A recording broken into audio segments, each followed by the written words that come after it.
Hello, and welcome to State of Our Workforce Unpacked, where we'll dig deeper into the incredibly impactful work our network partners are doing across the country.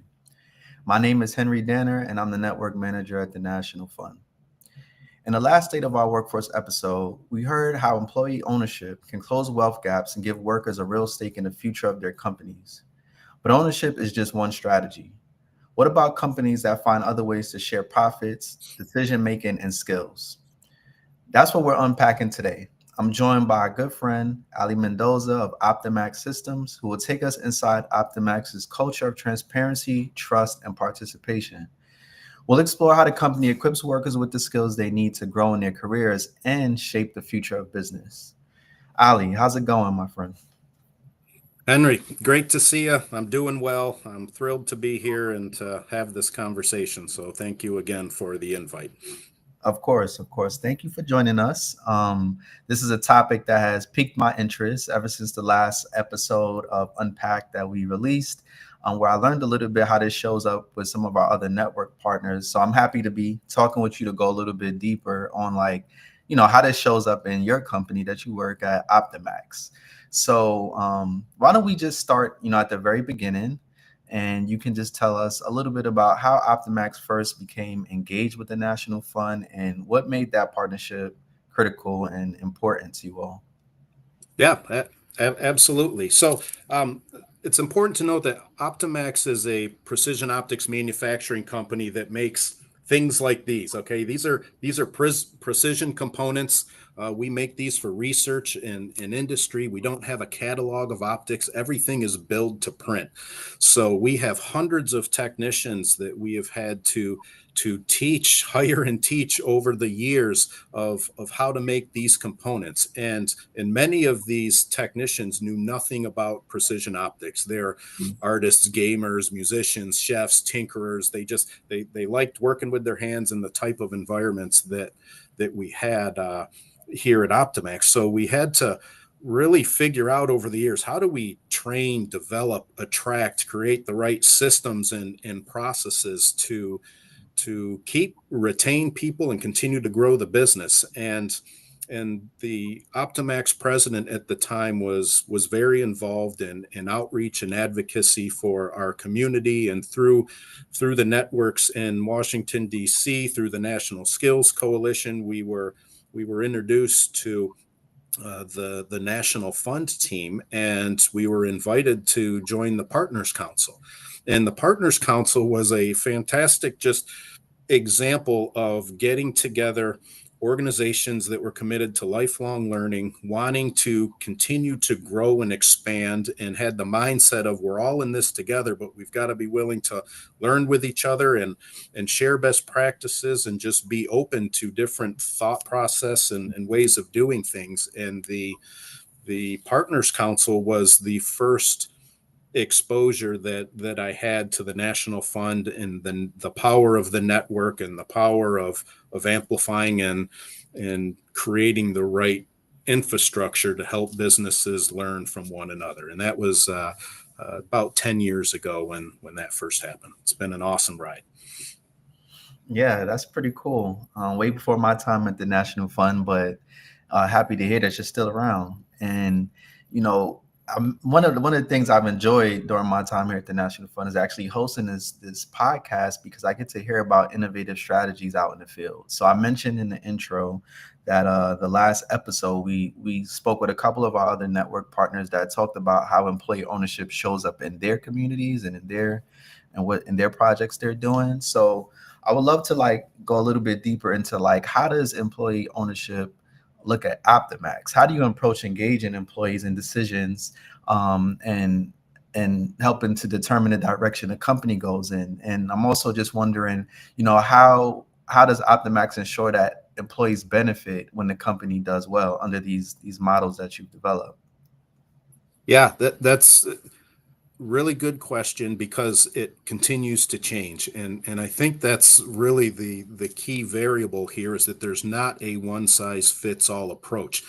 Just looking at the multiple generations of our workforce, we've got a 24-hour operation, we've got 3 shifts, we've got 5 different generations within the workplace, all of which we have to be really conscious of how do we continue to stay connected and communicate in languages and ways and methodologies that are actually meaningful.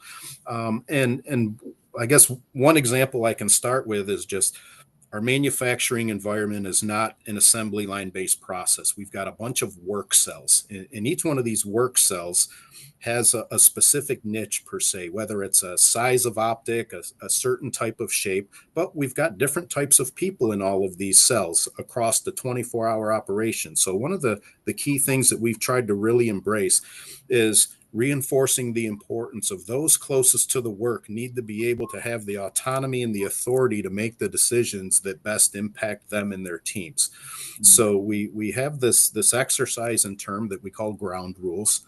Okay. And it's really nothing more than making sure that the people in these teams can get together and come up with the ground rules for how they're going to act, behave, uh, show up to work on time, basically things that they can then in turn hold themselves accountable for, to making sure that they're meeting the expectation within their peers. Because from an HR standpoint, we're not throwing this massive policy binder out to our workforce. It's like, boy, you got to deal with your peers because you're not following through with what you've agreed upon to follow through on. Peers are going to be much more tougher than HR per se is. So Hmm. within the human resource infrastructure at Optimax, we need to be able to create the mechanisms that allow people to get together to create these types of ground rules that allow them to operate autonomously, but also in the best way that suits their needs. So as organizations, businesses have to be willing to accommodate.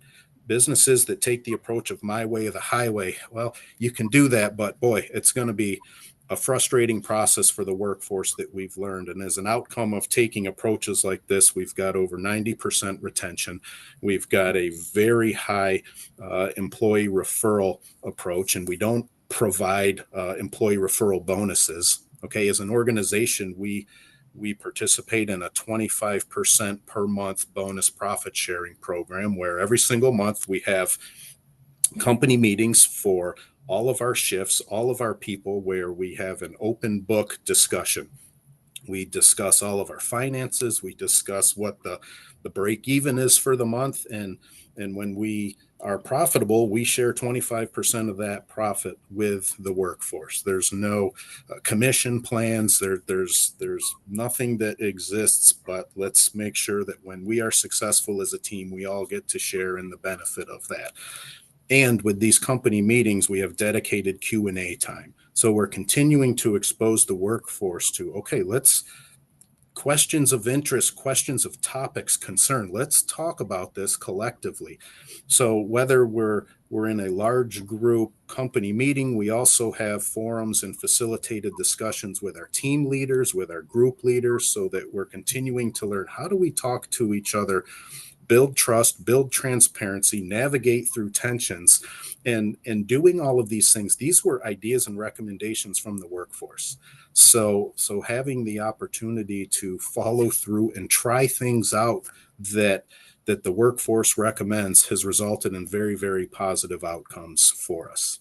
And in addition to that, we have a significant amount of employee led initiatives and efforts. And we look at it as a way to allow people to just do something sometimes a little bit different, whether it's managing a sports team, whether it's creating an effort around Food Link or United Way effort, or doing a blood drive or biometric screening. These are just ideas that various employees have passions about, which we say, okay, if you can get people that'll come along with you that want to participate in it, fantastic, perfect, do it.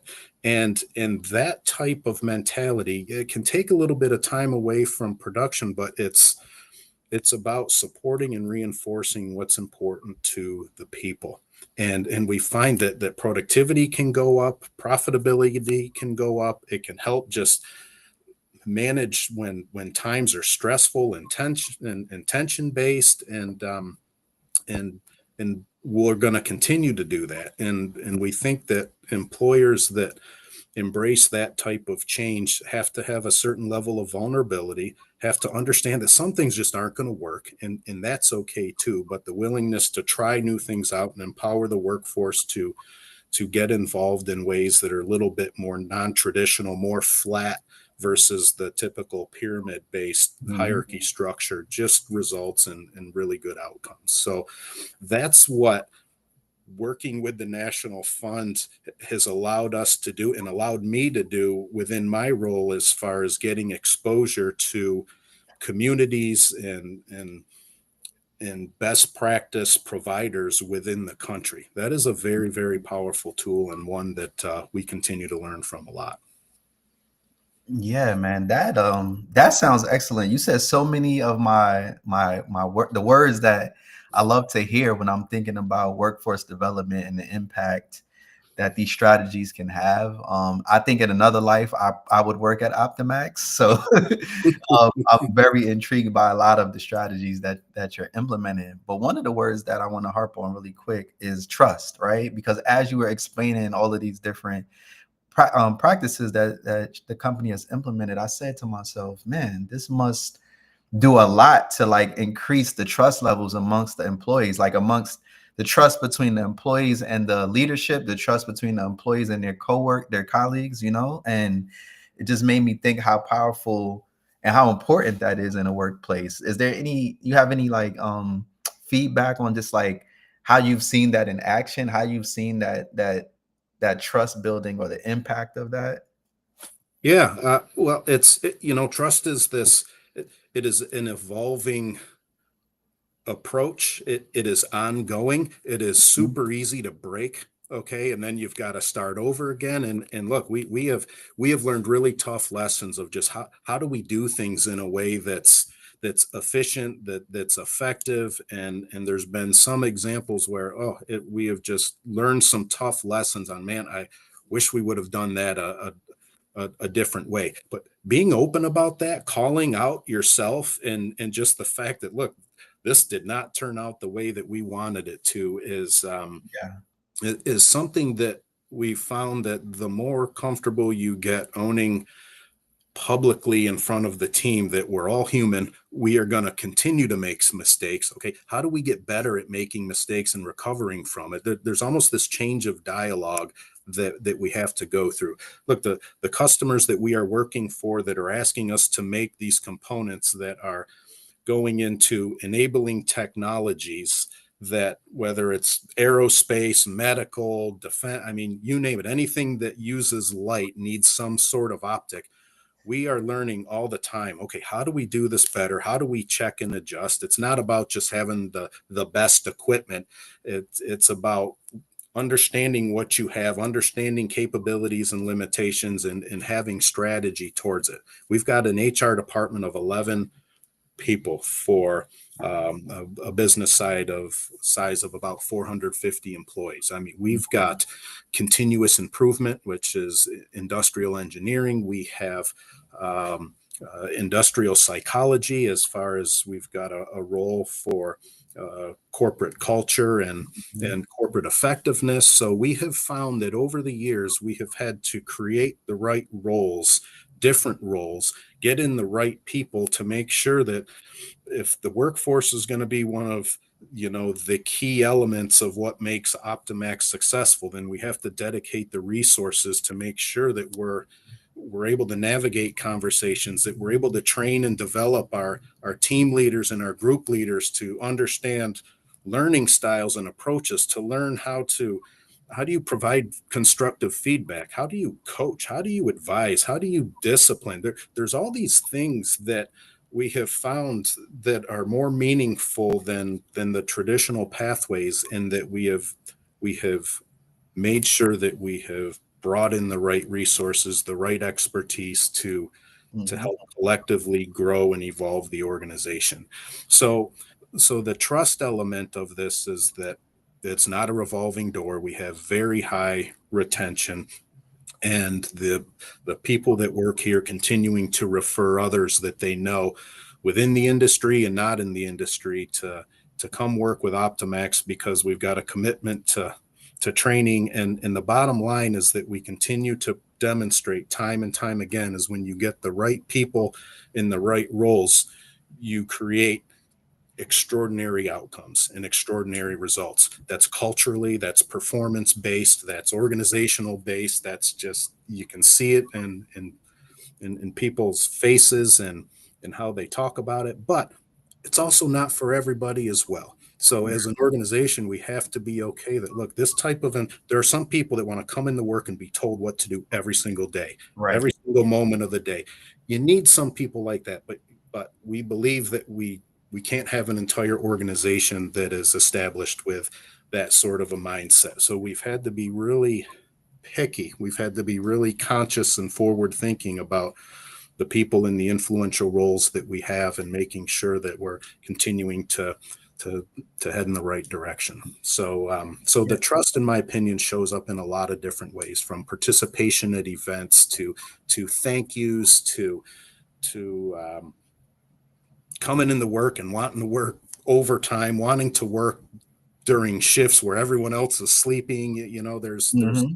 all these little indicators all over the place that we see and view as elements of trust, and ways in which we've got to make sure that we don't um, be blind to the obvious. And that requires us to have open ears and availability to make sure that we're keeping close contact and pulse checks within all elements of the workforce.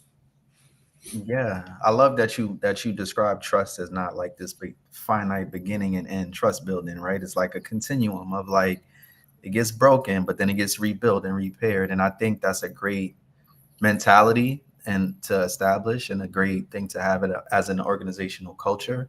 Another thing you mentioned that um, I want to follow up on is like, every worker is not the same. Like it seems like you all have taken this approach to like seeing the worker, understanding what um their their desires are, how they want to work, what motivates them, right? So you have some people that are natural leaders that you can cultivate. So can you talk a little bit about the approach that you take, that the company takes to like figuring out who those people are, and then how do you balance like building the technical skills of the workforce with like nurturing those leadership skills and like and building capacity in that area? Yeah, that's really important. An interesting thing. So we're in Rochester, New York, which is between Mhm. Buffalo and Syracuse, so upstate Western New York. Rochester is one of a couple of places in the world where you can get a certificate to PhD in an optics related field. So the educational infrastructure here is fantastic. However, the traditional pathway of formalized education isn't for everyone. And we totally embrace that. But what we have found is that if people like the work they're doing, they're going to want to become better at it. Okay, and that starts with sometimes just a simple tour. So we will at times hire someone with no experience over somebody that has maybe some technical experience or formalized education, if the individual shows super enthusiasm over just the nature of the work environment, what it is that they'd be doing, because we know that they're going to come in hungry and eager to learn and also challenge us with just helping them get up to speed. So really we have invested a significant amount into having a training and development infrastructure here that complements the academic infrastructure outside of Optimax. We've hired math teachers to come teach fundamentals of mathematics, but we have also just found that a lot of the non-traditional students that like working with their hands, you can't bring them in on day one and start talking about physics, but when you start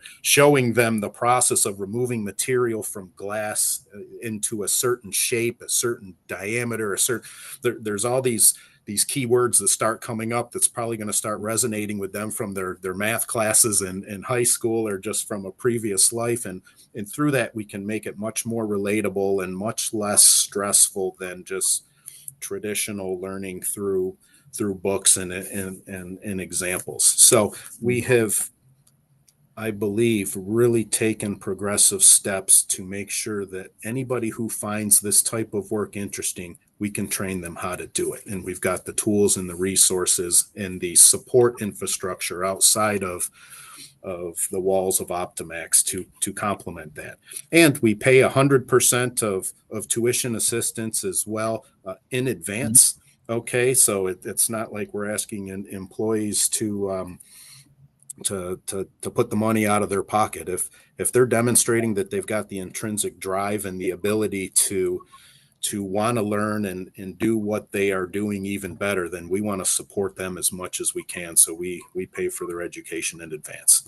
And some people think we're crazy for doing that, but what I can say after doing it for almost 19 years is we don't have people just getting degrees and bouncing out the door. It's not how it works, and Yeah. people are usually pretty excited about it. You said 90% attention retention rate, so that speaks for itself as well.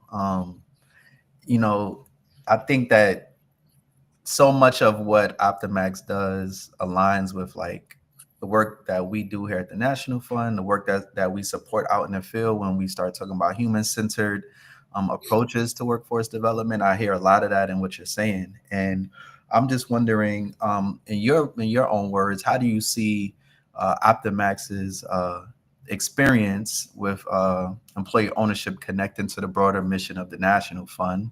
And then also, just like from your purview and where you sit, what role do you think employers across the nation can play in advancing equity and innovation across the workforce in similar fashions as the ways Optimax has done it? Yeah, a lot of questions in there. I guess Yeah. what's key for me and helps keep me grounded, okay, is that systems change is really, really important, okay? And what's gotten us to this point isn't necessarily going to get us to the next point. Mhm. So the ability to understand that as organizations, we have to embrace this mindset of lifelong living and lifelong learning. And that means we've got to change the way in which we are doing things. We have to evolve the way in which we are doing things.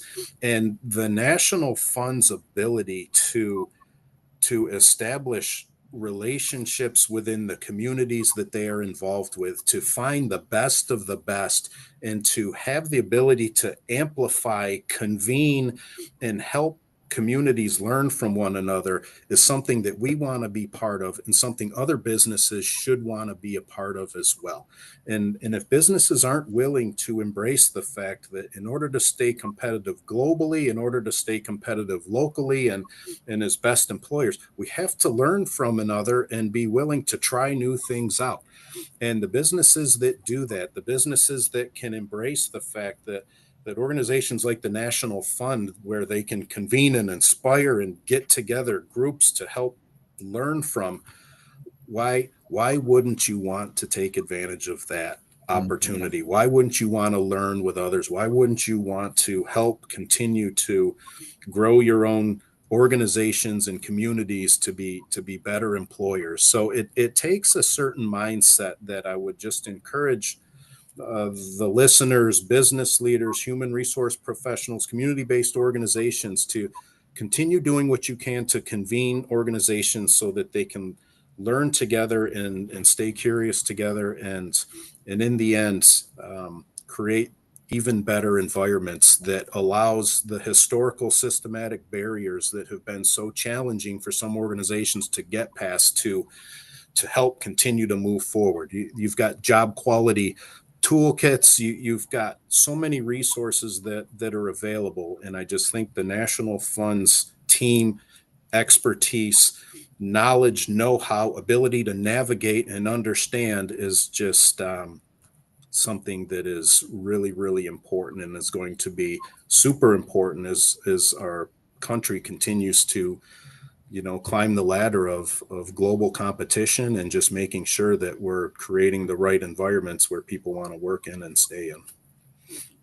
Yes, thank you so much for just like the positive recognition of the work that we're doing. And yeah, I just want to second everything you just said about, why wouldn't organizations want to be involved in learning and continuing to learn and evolve. So thank you, Ali. This has been a really, really, really rich conversation. I think our listeners are going to get a lot out of this. So I just want to say thanks once again for joining us, and we're going to close out on that note.